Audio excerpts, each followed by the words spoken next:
স্বাভাবিক সংখ্যা ব্যাপারটা আমরা বুঝতে পারলাম। এখন আসো আমরা মৌলিক সংখ্যা সম্পর্কে জানবো। মৌলিক সংখ্যা জিনিসটা কি?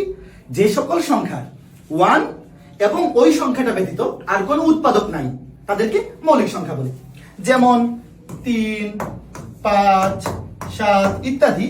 এই যে সংখ্যাগুলো লিখলাম এদের ওয়ান এবং সে নিজে ব্যতীত আর কোনো উৎপাদক নাই, এই জন্য আমরা এই সংখ্যাগুলোকে বলবো মৌলিক সংখ্যা। তোমরা কি বুঝতে পারছো? আচ্ছা দাদা, উৎপাদক কি? উৎপাদক মানে হচ্ছে কোন একটা সংখ্যা দিয়ে অন্য একটা সংখ্যাকে ভাগ করলে যদি নিঃশেষে বিভাজ্য হয়, তাহলে যে সংখ্যাটা দিয়ে আমরা ভাগ করি সেটাকে বলা হয় ওই সংখ্যাটার উৎপাদক। দাদা, নিঃশেষে বিভাজ্য কি? নিঃশেষে বিভাজ্য মানে হচ্ছে তুমি একটা সংখ্যা দিয়ে কোন একটা সংখ্যাকে ভাগ করলে যদি ভাগশেষ শূন্য হয়, মানে কোনো ভাগশেষ না থাকে, তখন সেটাকে আমরা বলি এই ব্যাপারটাকে নিঃশেষে বিভাজ্য বলি। আচ্ছা দাদা, ভাগশেষ কি? ভাগশেষ মানে হচ্ছে তুমি একটা সংখ্যা দিয়ে অন্য একটা সংখ্যাকে ভাগ করলে যেটা বাকি থাকে বা রিমেইনিং থাকে ভাগ যাওয়ার পরে সেটাকে ভাগশেষ বলে।